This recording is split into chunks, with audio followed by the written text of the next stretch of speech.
Good morning, YouTube viewers and subscribers. On this table you can see that I've got a wonderful specimen from OS. This is an OS Pegasus FF-240 engine.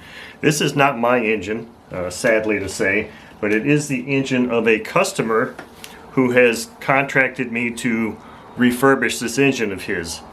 Now, JP is the person that sent me this engine. JP, this is the first video of this series of refurbishing your OS Pegasus FF-240. So let's just dive right in and look how magnificent this thing is. Now, I will say that this has got serial numbers on it.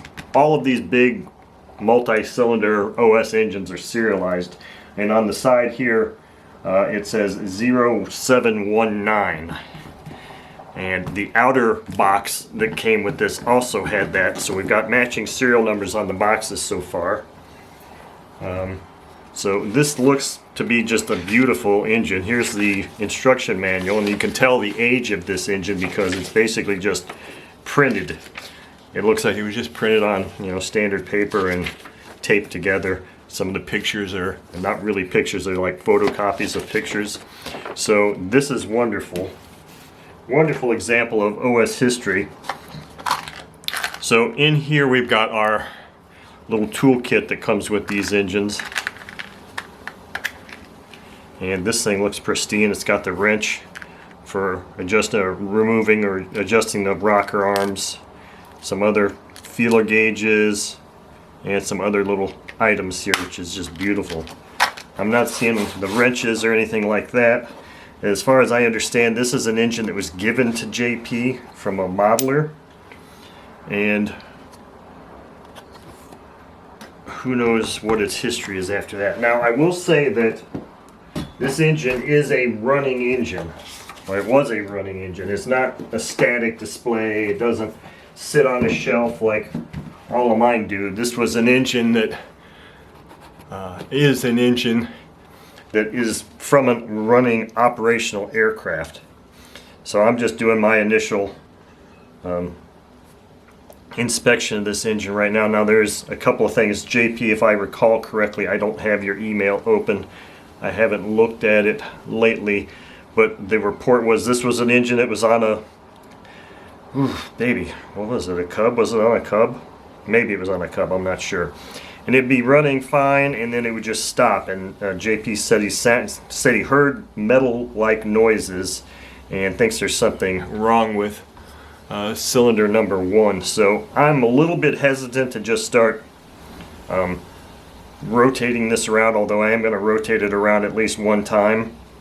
I'm not going to start tearing this thing apart on this video. This is just kind of my initial look at this video, or look at this engine, just for assessment. Now, JP did tell me there was one issue on this engine, which is kind of a concern to me, is that in this head there is a broken off ball joint in there. So that's I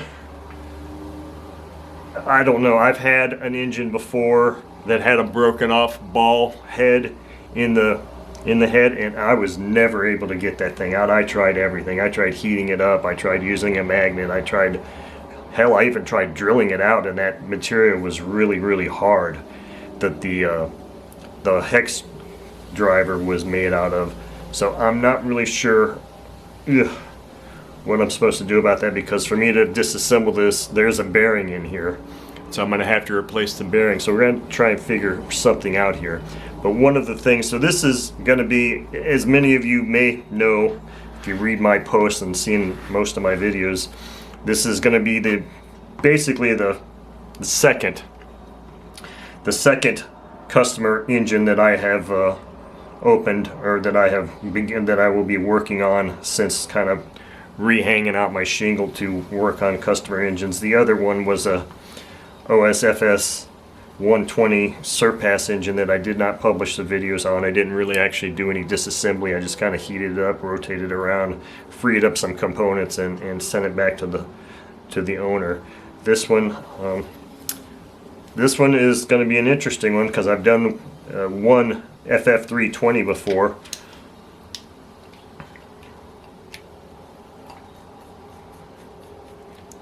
think, let me grab my glow plug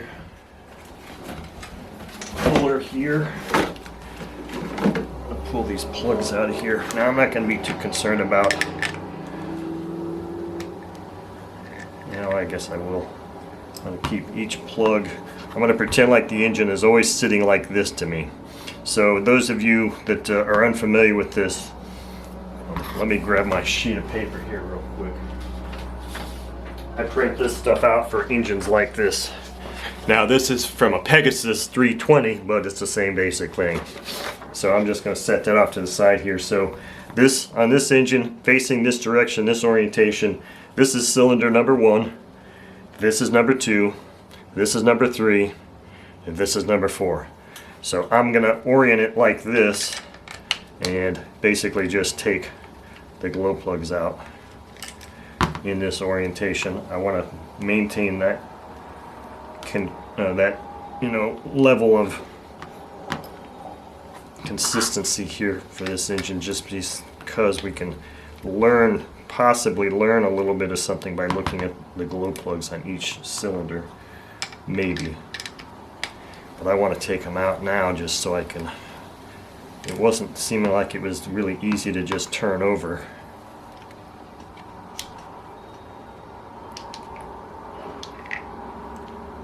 Yeah, there's something mechanically not correct with this engine, because it's not even wanting to turn over, and I'm not going to force it to turn over. So I can't do a compression check or anything like that. Unfortunately, this is going to just dive right into disassembly and removal of all the cylinders. Now I did just go out to the favorite store we all love to hate, Walmart, and bought some containers. I'll just leave that stuff here. Bought some containers to keep all the parts separate, 4 cylinders and all the other single piece components. Now let me check on here, 0719. So we got, those car buffs of you are always big into matching serial numbers of panels and stuff like that. So this is all matching serial numbers. This engine probably dates back to the early 80s. I'd have to look on my OS Engines timeline on the wall, and I can't read it from this distance. But overall, this engine looks like it's in really good shape. I think the next video I'm going to begin disassembly in earnest, and probably have to start with carb and intake manifold and that type of thing. So I'm going to put it right back like this for now, and that's the conclusion of this video at this time.